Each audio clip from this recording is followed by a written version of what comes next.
Bonjour les membres du jury, bonjour le public, bonjour Magali.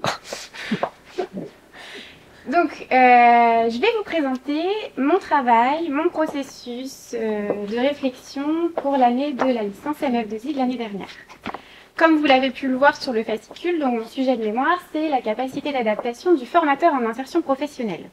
Je vais vous raconter un peu comment je suis arrivée là et quels résultats j'en ai. À savoir qu'à ce jour, ce travail est un reflet de mes conclusions au mois de juin. D'accord? J'ai juste à le préciser, parce qu'entre-temps, il y a eu juillet, il y a eu août, il y a eu début septembre, et il s'est passé d'autres choses. Donc, j'y reviendrai à la fin. D'accord? Donc, à la base, donc je suis animatrice socioculturelle. C'est une reconversion professionnelle. Pendant mon travail d'avant, donc j'accompagnais déjà des personnes sur le développement de leurs compétences. À un moment donné, je me suis dit, ok, maintenant il manque un truc. C'est pour ça que j'ai fait un bilan de compétences et qu'on m'a amené vers le métier de formation. D'accord? Et donc le métier de formateur, à ce stade, je ne sais pas encore très bien ce que c'est, j'arrive en licence l'année dernière. J'ai eu la chance d'être en stage en alternance à l'INFREP, c'est l'Institut national de recherche sur l'éducation permanente. Elle a été créée il y a 40 ans par la Ligue de l'enseignement. Et la Ligue de l'enseignement, si vous ne connaissez pas, c'est une fédération d'éducation populaire. Éducation populaire, je viens de l'animation socioculturelle. Jusque-là, mon parcours suit son chemin dans la logique. D'accord? En tant que stagiaire, j'ai eu la chance, c'est vraiment une chance, de ne pas être mise sur une seule chose à la fois. C'est-à-dire qu'on ne m'a pas dit « Haute Cécile, bienvenue chez nous, tu feras ça ». Non, on m'a dit « Haute Cécile, bienvenue chez nous, c'est parti, on rentre dans l'action ». Et quand on rentre dans l'action à l'INFREP, on ne fait pas une seule chose, on en fait 12. Je vous explique. À l'INFREP, il y a le dispositif CLEA, qui est un dispositif pour l'évaluation des compétences des jeunes. Et des bons jeunes d'ailleurs, on peut aussi, mais nous on accueillait des jeunes. On accueille les jeunes. Parce que bon, ça c'est une autre histoire que je raconterai à la fin. Et on est aussi formatrice de certificat de qualification d'animateur loisirs sportifs à Dinard avec Louis Follet, en remise à niveau en français et en mathématiques. Donc là ça va, il y a un lien, CLEA, maths, français, ok. Oui, mais on fait quoi aussi? Eh bien, on fait aussi de l'évaluation de tests de connaissances de français pour les personnes étrangères qui ont besoin d'une attestation de niveau de langue pour demander la carte de résident ou la carte de nationalité. Donc là, on passe sur un public adulte. Adultes qui cherchent, qui ont le truc là de « moi, je veux être français ». Et puis, on a les autres, on a les primo-arrivants en lien avec WICARE et avec d'autres structures, avec Pôle emploi, avec le CDIFF, qui viennent, eux, pour qu'on les accompagne sur « Ok, maintenant vous êtes en France, vous pouvez faire quoi ?» Ah oui, mais moi je parle pas très bien français, madame. Eh bien, il n'y a pas de souci. Il n'y a pas de souci parce qu'on va le faire avec les images. Et je trouve ça important de vous relater ça, parce que c'est de là, à partir de là, qu'est venu mon sujet de recherche. Alors à la base, qu'on soit clair, c'était pas du tout là-dessus. J'ai dû changer au mois d'avril. Je vous explique pourquoi. Parce que la majorité du temps, quand j'étais à l'INFREP, j'accompagnais, j'étais examinatrice, j'évaluais, j'accompagnais Caroline sur les tests de connaissances de français. Et c'était hyper intéressant, c'est hyper enrichissant. On les a à l'oral avec nous, ils nous racontent leur vie et tout ça. Et je dis, ok, il y a un truc à creuser. Est-ce que la demande de naturalisation, c'est une finalité au processus d'intégration professionnelle? Alors, je suis allée loin, hein, parce que du coup, après j'ai dû rétro-pédaler, parce que on m'a dit, bah ouais, mais non, Cécile, attention, c'est un sujet de licence, tout ça. Et puis je me suis rendu compte que ça m'intéressait, que c'était pas moi en fait. Ça ne me ressemblait pas. Parce que moi, je le répète, à la base, je suis animatrice socioculturelle. C'était hyper intéressant, j'ai appris plein de choses, j'ai mené des entretiens. Et puis à un moment donné, j'ai élargi ma vision. Et je me suis dit, mais là, je me pose quoi comme question? Bah, je me pose comme question, mais c'est quoi être formateur, en fait? Comment elle fait, Caroline? Comment ils font les formateurs, là, pour aller d'un public adulte à un public à jeune, à un public qui ne sait pas parler français, à un public qui a besoin qu'on les remobilise? Comment on fait, clairement? Comment ça se passe dans notre corps? Je dis nous, parce que moi aussi, maintenant, je suis formatrice en insertion professionnelle. Et ce mémoire, c'est aussi ça. C'est aussi moi, mon développement, de comment je suis arrivée là, de comment j'ai fait. Et pour ça, bah, j'ai mené des enquêtes. J'ai mené des enquêtes avec 6 formatrices. J'ai fait quoi? Eh ben, j'ai fait aussi j'ai fait la science, donc oui. Donc, il y avait l'analyse de pratique et on retourne sur la théorie pour voir, ah oui, donc là, ça veut dire ça. Et je retourne au terrain pour voir comment je mets en pratique. Démarche réflexive. J'étais quoi aussi? Bah, j'étais stagiaire. Donc j'avais toute la légitimité d'être en tant qu'observatrice. Donc j'ai observé Caroline, j'ai observé les formateurs. Et après, Caroline, elle m'a dit, à toi maintenant. Et donc après, moi j'ai fait l'observation participante. J'ai participé, j'ai été dans l'action. Donc je me suis mise à la place d'eux. Donc ça, c'est tout mon matériel de recherche.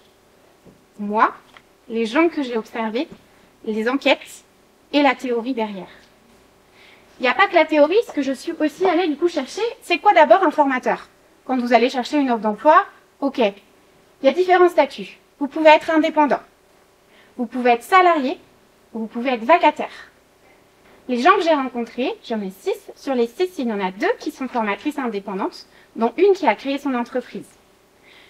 Il y en a 3 qui sont salariés, ça fait 5, donc il y en a 4 qui sont salariés et une qui était vacataire. Donc c'est-à-dire qui tourne en fonction de centre de formation. Donc là, ça c'est le statut. C'est ok, je veux être formatrice, comment ça se passe? Il y a différents statuts. Après, j'ai fait quoi? J'ai mené ma petite recherche sur l'ONICEP, sur Pôle emploi, sur la PEC. Un formateur, c'est quoi? Un formateur, c'est quoi? C'est transmettre des connaissances, des compétences. Ah, voilà, c'est ce qu'il y a mis dans les textes. J'ai demandé aux formatrices auprès de qui j'ai enquêté. Pour eux, c'était quoi être formateur? Et c'est là où j'en ressors. Nous, on accompagne. L'accompagnement. Dans toutes mes enquêtes, le mot accompagnement apparaît. Mais n'apparaît pas dans la définition sur l'ONICEP, sur Pôle emploi ou quoi. L'accompagnement. Et c'est là où j'en suis sortie. Donc, donc c'est ma question de recherche. C'est là où ma question de recherche, l'adaptation. Pourquoi l'adaptation est intervenue? Parce que là, je me suis dit, donc pour être de là, à passer là-bas, à là, toute la semaine. Hein. C'est pas sur un mois ou une année que je vous dis ça. C'est sur la semaine. On peut être avec des publics différents.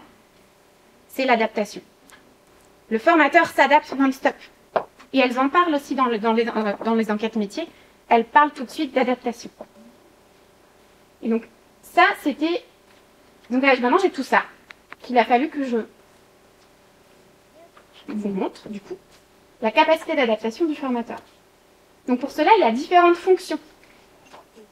Un formateur, à la base, donc il y a l'ingénierie de formation, c'est ce qui pose le cadre de formation. Le formateur, il intervient dedans avec l'ingénierie pédagogique, comme Carré et Jeunesse l'expliquent, où il y a différentes phases. La différente phase, c'est quoi? La conception. On crée. La deuxième phase, la deuxième fonction d'animateur, c'est on accompagne. On va accompagner. Et la troisième phase, on anime. On anime. Et ça, l'animation, ça fait partie aussi des choses qui en parlent dans les enquêtes et qui, moi aussi, me dit bien, voilà, que si vous n'animez pas en temps de formation, vous ne susciterez pas l'intérêt. Vous n'arriverez pas à toucher les gens. Parce que l'animation, c'est ce qui va vous permettre d'apporter des outils, d'amener des jeux, de leur dire, allez, viens, c'est parti. Toi, tu as dit ça, je vais rebondir, je vais passer sur autre chose. Animez vos temps de formation. Suscitez l'intérêt. Parce qu'on a tous un objectif. L'objectif principal d'une formation, c'est quoi? C'est de faire en sorte que les gens, qu'on réponde aux besoins des personnes et qu'on les aide à développer leurs compétences, leurs connaissances. Et qu'ils sortent de là avec quelque chose et transformé. Le formateur, c'est aussi un rôle, donc la transmission, je vous en ai parlé tout à l'heure. Donc la préparation, il faut préparer surtout sa formation. Même si dans certaines enquêtes, quand je leur posais la question, alors, est-ce que tu prépares ta formation? Oh non, je prépare pas ma formation. Sauf qu'après, elle rajoutait, si, en fait, quand j'arrivais, voilà, super. J'arrivais et elle disait, si, parce que c'était dans ma tête, en fait, je savais. Donc c'était quand même préparé vu que c'était dans sa tête. D'accord? Et donc après, il y a la conduite. Et bien sûr, si vous c'est bon.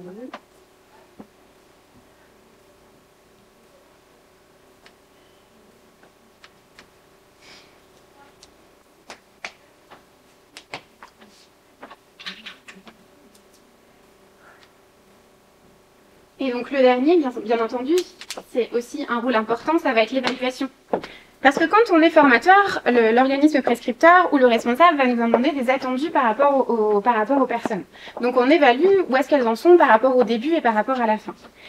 Mais il y a ça, mais il y a aussi nous, nos formations, nous formateurs. On a aussi besoin d'un retour sur notre pratique pour nous dire, ah ça là, ça n'a pas fonctionné, ça leur a pas plu, ils l'ont écrit. Ça veut dire que pour la prochaine fois, il faut que je remodifie, il faut que je m'adapte. Parce que j'imagine des choses dans ma tête. J'imagine qu'avec ce public-là, je vais faire ci, je vais faire comme ça, je vais faire ça. Oui, mais le jour J, vous avez des vraies personnes en face de vous, des personnes individuelles dans un groupe qui vont réagir de différentes façons. Et donc les choses que vous avez imaginées, les choses que vous avez conçues, eh ben, ça va peut-être pas fonctionner comme vous le voulez. C'est là où l'adaptation arrive. C'est là où si vous n'avez pas cette capacité d'adaptation, eh ben, vous allez vous retrouver... Mon Dieu, je fais quoi? Et la capacité d'adaptation, je l'ai recherchée et je l'ai trouvée en psychologie, dans un dictionnaire, et en physiologie, au niveau du corps, comment on s'adapte. Donc l'adaptation, clairement, vous avez une situation que vous n'aviez pas imaginée, et vous devez faire avec. Et ben, on y va, c'est parti alors. Et là, on rentre également, ok. Donc je suis formateur, je crée, j'accompagne, j'anime, ok. Et je suis une personne. Mon identité professionnelle, l'identité professionnelle, les compétences, sa posture et sa capacité d'adaptation. Dans les enquêtes, elle parle bien d'un squelette. Je suis formatrice, donc oui, je m'adapte, mais je suis un squelette quand même, il y a moi. Il y a moi, mes expériences, ma façon de faire et ma façon d'être. Je ne vais pas changer ma personnalité. Je ne vais pas, parce que c'est moi, c'est comme ça que je fonctionne, c'est comme ça que je travaille, c'est comme ça que j'y arrive. Mais je vais changer, je vais m'adapter. Voilà où j'en suis au mois de juin. Donc ça va? Je vais souffler un peu. À la base, moi, formateur, je me disais, c'est quelqu'un qui me transmet des connaissances. Je me disais, donc, il faut savoir plein de choses, il faut être super fort, voilà. Et ma chère tutrice de stage, un jour, me dit, il était 8h30, bon, Aude-Cécile, je voulais pas te le dire, mais là, je vais te le dire. Ce matin, j'anime toute seule. On est sur la route pour aller à Dinard. On va se retrouver, je vais me retrouver avec 28 jeunes devant moi, sur un sujet que, voilà, maîtrise pas forcément. Ah oui, t'es sûre? Ah oui, ah bon, on y va. Et qu'est-ce que je fais? Qu'est-ce qu'on fait? Eh ben moi, je lis le support. Limite, je l'apprends par cœur. Je veux pas qu'on me pose une question et que je sais pas. Je lis mon support. J'arrive, je lance la formation, bonjour à tous, je suis face au tableau, je leur montre et tout. Ce sont des jeunes qui aiment le sport, hein, d'accord? Je vois bien que la salle, elle est pas réceptive. Ils se disent, ok, super, génial. Le français. Et là, je fais quoi? Bon, j'ai la hop, on lâche le support. Je m'avance. C'est parti. Alors, on challenge. Est-ce que quelqu'un sait ce que c'est ça ou quoi? Et c'est parti. Et c'est là où je me suis dit, ok, être formateur, c'est pas juste avoir des connaissances, c'est aussi soi. C'est être sa personne, c'est ça. Et voilà où j'en suis au mois de juin. Donc, pour terminer, à savoir que dans mon évolution professionnelle, eh bien, je suis arrivée là où je voulais être. Aujourd'hui, je suis formatrice en insertion professionnelle au sein de l'INFREP. J'ai tenté dans une autre structure. J'ai essayé. Ça ne m'a pas convenu. Parce que il me manquait des choses, il me manquait des repères, un cadre. Il me manquait un cadre. Et là où je suis maintenant, j'ai mon cadre de formation. Je rentre dedans et je m'éclate. Et donc pour terminer, je vais vous distribuer ma recette pour une formation réussie.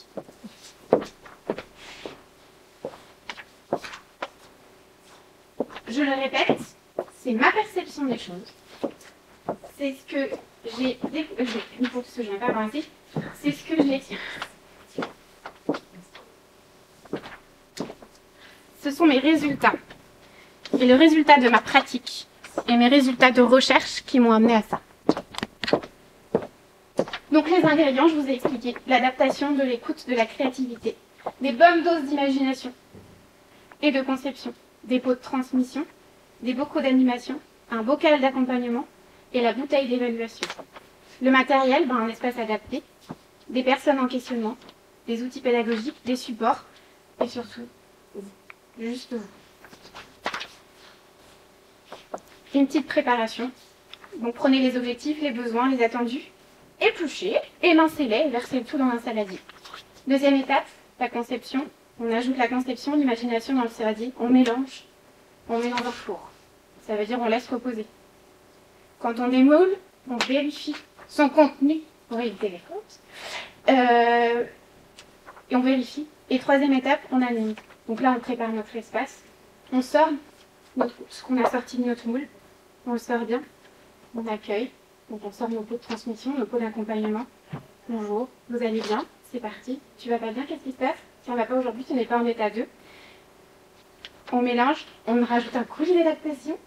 Ah, vous êtes fatigué aujourd'hui? Ah mince, je voulais vous faire un diaporama pendant 2 heures. On s'adapte. Bon bah bon, alors on va pas faire ça.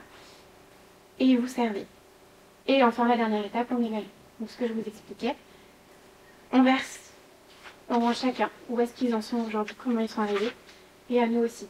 Alors cette formation, qu'est-ce qu'elle t'a apporté? Voilà. Pour moi, c'est comme ça que doit se dérouler une formation réussie et accomplie pour un formateur bienveillant accompli. Merci pour votre écoute. Merci à tous.